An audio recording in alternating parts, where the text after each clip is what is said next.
disturb the sound of silence.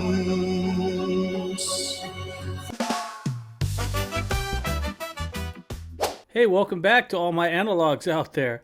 Yeah, we're going to get right into it. Today we're going to do Disturbed, Sound of Silence. Now, I've just done this song. I did their actual music video, but so apparently there's this live version on Conan, the night show. And yeah, I've never heard it before, but the first song I left, my statement, which was, this might be the best cover that I've ever heard. Might be the best song I've ever heard. And I got a bunch of comments saying, you better check out the live version on Conan. So I don't know what to expect because the first version was so good. Like, that standard's never been met before for me. And I'm still like processing how good that was, but I'm going to do what the fans recommend. So we're going to check out Disturbed on the Conan late night show. And, I'm wondering if this is acoustic. Maybe it'll be acoustic. But yeah, let's check it out. Please welcome Disturbed!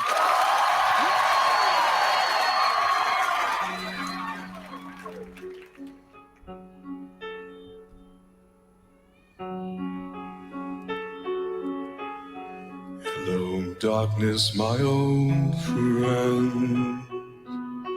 I've come to talk with you again, because a vision softly creeping left its seeds while I was sleeping.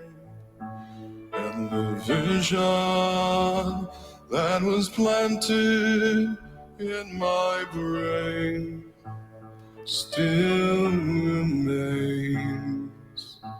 within the sound of silence. In restless dreams I walked alone, narrow streets of cobblestone,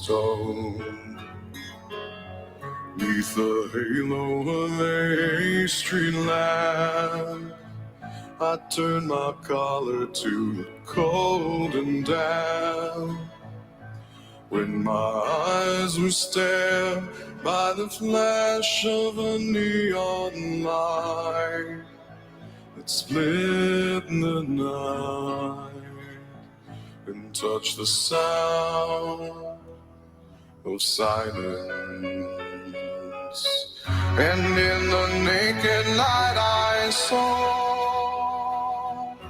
10,000 people, maybe more. People talking without speaking.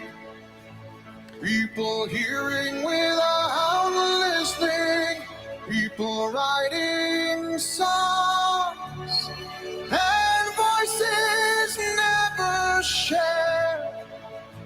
And no one dared disturb the sound of silence. For said I, you do not know silence like a... Wow. This is unbelievably beautiful. And, the first version that I heard was a little, well, obviously Simon and Garfunkel was the first version I heard. This is a little bit closer to that. But that rock version, kind of the one that was in their music video, that has a very deep, sorrowful sound. I can't even explain that sound. But this has got a more beautiful sound. It's kind of hard to explain that too. So the one is more of like a deeper sadness, and this one's got more of an uplifting sound to it. But just beautiful. I'm going to back it up a little bit, probably a lot, just so I can hear more of the song. People talking without speaking. People hearing without listening. People writing songs and voices never shared. And no one dared disturb the sound of silence. For said I, you do not know Silence like a cancer grows. Hear my words and I might teach you. Take my arms and I might reach you. But my words, like silent raindrops, fell, echoed in the wells of silence. And the people bowed and prayed to the neon god they made.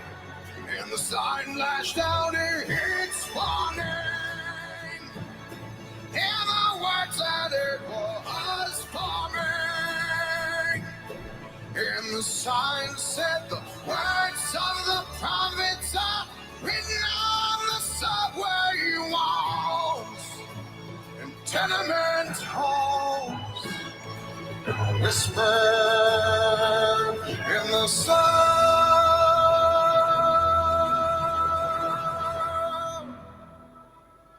of silence.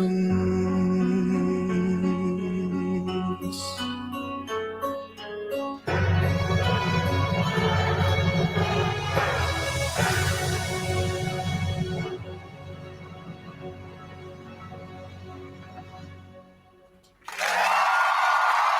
right, that was Disturbed. Thank you very much. That's our show. Good night, everybody. Now that is words can't describe that one. Now, wow, like I think if I would have heard this first, I might be saying something different about the music video. But the music video is so shocking when I heard it that it's kind of imprinted on me. But, you know, this is being live and then the orchestra. So that's like a whole nother level.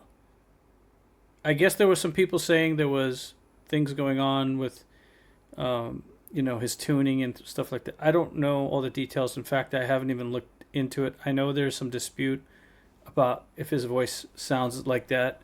But on this live one, I'm assuming that he wouldn't have had all that available to him. So regardless, whatever, I mean, you just can't describe how beautiful that is. And yeah, I think this one sounded a little bit more uplifting, even though it's still it's very sad, than the music video. The music video, maybe it was the visuals too. It was a little bit more haunting. Or this one is just so spiritual. You know, I'm probably going to have to do a reaction to the original just because, you know, I want to hear it again in contrast. But, you know, this was recommended by quite a few people in the comment section after that first video. And I felt like, you know, I really want to hear it. So I was like, okay, next time I get in the studio, I'm going to check this one out. So I don't watch Conan that much. I do find Conan pretty funny, actually, of the folks that were out there. I don't watch a lot of the late night shows because they got all too political for me. And politics is fine, but when you can't be kind of like neutral, or, you know, if you can't, you know, make fun of both sides, and it kind of gets dumb if you're a comedy or a night show. So I like to see a little bit more balance in that kind of stuff. That's just me. But yeah, this is just an absolutely beautiful song. I mean, you couldn't have asked for a better artist to do this remake. I don't know the details of how they got that approved because, you know, that was a famous song, and, you know, there was probably some type of conversation or contractual agreement that allows them to do it. But we're glad that they did, and we're glad that Simon and Garfunkel approved of it. And from what the comment section is saying, that they were pretty fond of this version. Kind of like when, you know, Nine Inch Nails, the song Hurt with Johnny Cash, you know, basically he says that, you know, that's Johnny Cash's song now. But, you know, that's a little bit different. And people have been putting that in the comment section also, because I have heard that song Hurt from Johnny Cash. And, you know, I thought that was the best cover of all time. However, it's a different scenario, right? Because Johnny Cash is the master and kind of like, you know, the apprentice. is what's his name from Nine Inch Nails? I think it's, what is it, Trent Reznor from Nine Inch Nails, but he was not like Johnny Cash, right? So this is a little bit different. It's like Simon Garfunkel being done by Disturbed. So there's a little bit of a difference there. It would have been like if Simon and Garfunkel had done a Disturbed song. So that's kind of a little bit different. But, as far as it being a cover, yeah, it's definitely up there. It might be the best of all time as well. So maybe I should do a reaction because I haven't heard that song. It's such a long time. I mean, it'll be more of a review than a reaction, but it's still kind of a reaction because I haven't heard it. If I can get it through all of these copyright strikes and bans by, these labels like UMG and SME, and these guys don't let you do the reactions anymore. So if you guys like reaction videos, you should probably go and sign that petition. Also, please hit the subscribe button too before you leave the channel. But yeah, I'm glad I heard this one. I'll probably just play it again because it's such a beautiful song. I do like live and acoustic music. That's one of the reasons why I like the Simon and Garfunkel song to begin with, because of that kind of that genre and that blues, folk, blues, rock. That's a really nice sound, especially when it's acoustically done. And yeah, it was just beautifully done here. What do you guys think? Do you think this version is better than the music video? Or do you think the music video is better? To be honest, I'm not sure. I'm leaning towards the music video just because it took it to a different level of sadness, whereas this one was a little bit closer to the original, if I remember the original, which doesn't mean that's a bad thing. It just means that it didn't take it to a different place as much. I guess that's my opinion, if you can kind of understand what I'm saying. So I think in this rare instance where I am, I love acoustic music probably over anything, the music video one is still haunting me. So my verdict isn't out. I'm going to have to call it a draw right now. I know that's a cop-out. That is a big cop-out, but maybe I'll think about it for a little bit, and in the comment section I'll type in what I finally felt after listening to it a couple more times, and then I'll let you guys know. But before that, you guys let me know. Go ahead and tell me what I think, and then I'll be premiering this live. So be there in the live, in the chat, and maybe that's when I'll reveal which version I like the best. Actually, you know what? I won't put it in the comment section. I'll only put it in the chat during the premiere. So if you have another song that you think I should listen to, I was getting some requests for pentatonics. I'm going to look into that. If you guys can put those requests in the Stan store, that would really help me. That's the Analog Man podcast store down below. Make a song request there and help me grow the channel and keep doing this, because it takes a lot of time and energy, and it's fun, but it can be tedious at times. So, but yeah, I just loved it. I loved it all around, and I don't know much about Disturbed and what other songs that Disturbed sings. Maybe I'll do another Disturbed song. And yeah, I mean, this was all this stuff was kind of going on when I was overseas. Wasn't really in the mainstream music scene where I was at, and then I ended up living on tropical islands where that wasn't really the type of music that was being played. Hence all my my logos with like a bird of paradise and that tropical look there, like that. So I kind of missed me when the stuff came out, and so yeah, now I'm getting time to go check out what I missed out, and I'm glad I did. I'm glad you checked out the Analog Man podcast. So please let me know. There's just so much going on in the world these days, so much craziness going on. Kind of the warring between the two political parties and the presidents and everything that's happening internationally in the war, and even the climate. It's like you've got tsunamis, and I guess it's always been this way, but man, these days it just seems like it's worse and worse. And I mean, this song kind of talks to those type of things. Like, we just don't listen to each other, and it gets to a point where it's like there's nothing left. And I don't know what the deep meaning of this. I would have to look at the lyrics again because I heard it so long ago when I was young, but I can tell that it had very deep meaning. So yeah, maybe that's what I'll do.